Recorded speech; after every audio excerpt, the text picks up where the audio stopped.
మరి నేను ఒక బయట వ్యక్తి నా మీద విష ప్రచారం చేసినందుకు నేను అంత బాధపడితే, మరి మీరు వైసీపీ వారు, నా సొంత వారు, నా కుటుంబం, నా రక్త సంబంధం, మీరు అదే విష ప్రచారం చేస్తే ఇంకా నేను ఎంత బాధపడి ఉండాలి? మీ సైతాన్ సైన్యం చేత నేను రాజశేఖర రెడ్డికే పుట్టలేదన్నా, విజయం అక్రమ సంతానం అన్నారు, నాకు ఇతరులతో సంబంధాలు అంటకట్టారు, నన్ను కనీసం ఒక మహిళగా చూసారా?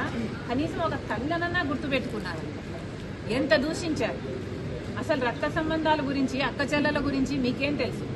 మీకు అక్క చెల్లెలు అంటే ఒక ఊత పదం మాత్రమే. రక్త సంబంధం గురించి, అక్క చెల్లెల గురించి మీరు మాట్లాడితే చాలా అసహ్యంగా ఉంది. రక్త సంబంధం గురించి ఏమిటో నన్ను అడగండి, నేను చెప్తా. రక్త సంబంధం అంటే అన్న కష్టాలలో ఉన్నాడు కాబట్టి మాట అడగంగానే పాదయాత్రకు బయలుదేరడం.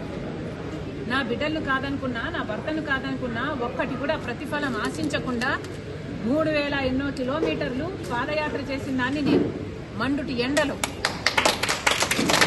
ఈ రక్త సంబంధానికి ఇచ్చిన విలువ నేను. రక్త సంబంధం కోసం ఏ కార్యక్రమం చేయమంటే ఆ కార్యక్రమం, సమైక్యాంధ్ర కోసం తిరిగాను, బాయ్ బాబు క్యాంపెయిన్ చేశాను, మీరు ఏది చేయమంటే అది చేశాను. ఆఖరికి జగన్మోహన్ రెడ్డి గారు చేయి చాపి పాపా నీ ప్రాణం నాకు ఇచ్చేయన్నా ఇచ్చేసేదాన్ని నేను. అంతలా ప్రేమించాను నేను జగన్మోహన్ రెడ్డి గారు.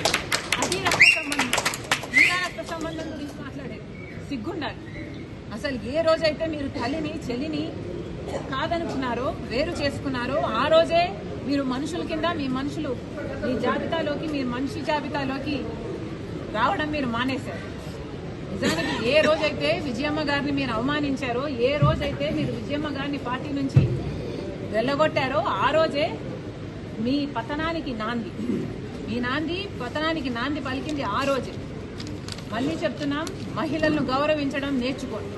ఇప్పటికైనా రాజశేఖర్ రెడ్డి బిడ్డ మద్దతిస్తున్నది తెలుగుదేశం పార్టీకి కాదు, నేను మద్దతిస్తున్నది ఆంధ్ర రాష్ట్ర రాజధాని, నేను మద్దతిస్తున్నది ఆంధ్ర రాష్ట్ర మహిళలకు.